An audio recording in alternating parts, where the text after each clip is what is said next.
Jason moves into a new house with fresh walls, empty rooms, and a fresh start. But something feels off. Something feels broken. Not by time, but by memory. Because the previous owners vanished without a trace, leaving behind a house soaked in tragedy. Now, every shadow hides a secret, and every flicker of light is accompanied with the whispered name. This is not just a home, it is a graveyard for the unmourned. In Unmourned, the real horror isn't what is after you, but what is already inside. Jason is an ordinary guy looking for a place to start over. Fortunately, he finds a house with promise. But this house carries a weight, because every wall remembers, every floorboard creaks with dread. From the moment Jason crosses the threshold, the house shifts. It wraps reality and splits between what is and what was. Visions start to flicker and memories bleed. The lines between now and then blurs. Jason is not just exploring, he is unlocking memories, pain, and horror buried deep under years of silence. The game's tools aren't just mechanics,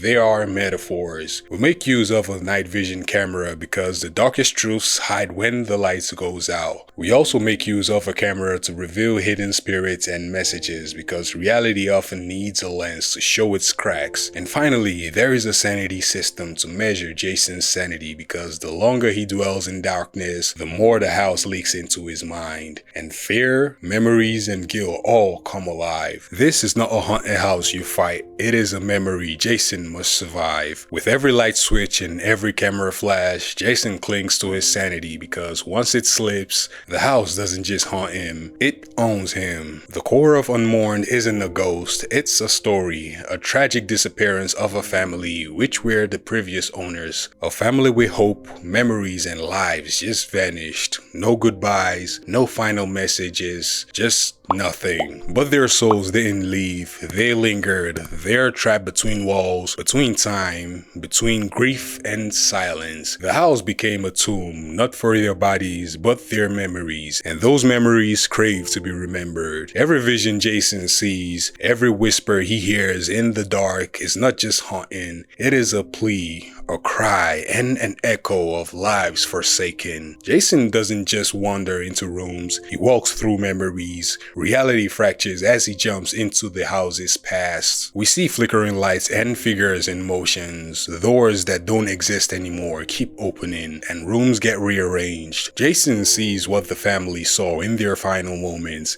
He feels their fear, their desperation, and their regrets. Sometimes gentle, sometimes violent, but always tragic. And it becomes clear, the house doesn't just remember, it replays everything. And each replay pulls Jason deeper into the truth and deeper into the horror. The architecture of Unmourned isn't just design, it is symbolic. The dark corridors represents the unknown corners of grief, guilt, and unspoken drama. Flickering lights represent memory surfacing and truths flickering in and out. The hidden doors are the secrets humans try to lock away, the pasts we try to bury, while the cameras represents the human need to document, to expose, and to see what hides behind illusions. In this house, every room is a memory, every floorboard creaks with regrets, and every shadow hides what we don't want to face. And by the end, the house is not just a place, it is a mind, a fractured mind, haunted by loss, consumed by grief, and Jason is the witness. But the important question is,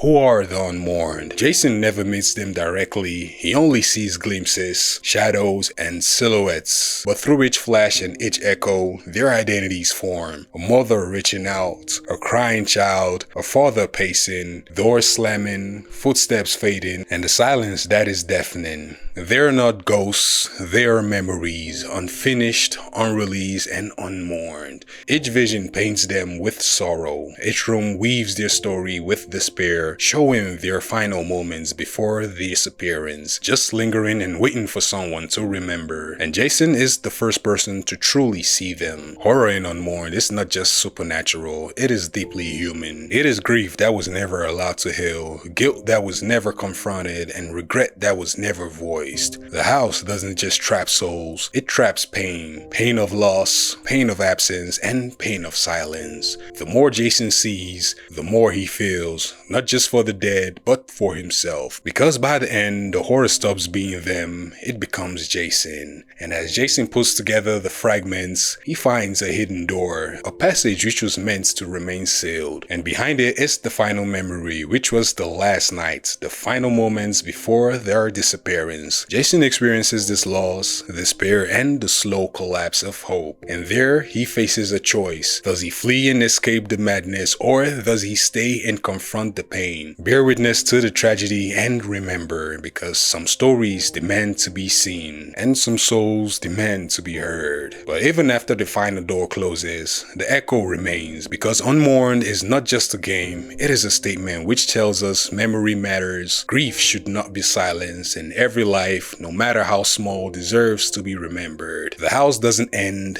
it endures, and it waits for the next visitor, the next soul, and the next witness, because some houses never let go, and some memories never fade, and some horrors are real. Unmourned doesn't terrify with blood alone, it chills with regrets, it hunts with sorrow, and it terrifies with loss. As Jason dared to step into that house, he didn't just open a door, he unlocked grief, woke memories, and allowed the unmourned speak. And as they speak, silence is no longer an option, because some stories deserve to be fully told. Please, if you enjoyed this video, kindly hit that like button, hit that subscribe button, and hit that notification bell icon, as I am desperately trying to hit 1K subscribers by the end of this year. And until next time, peace and love.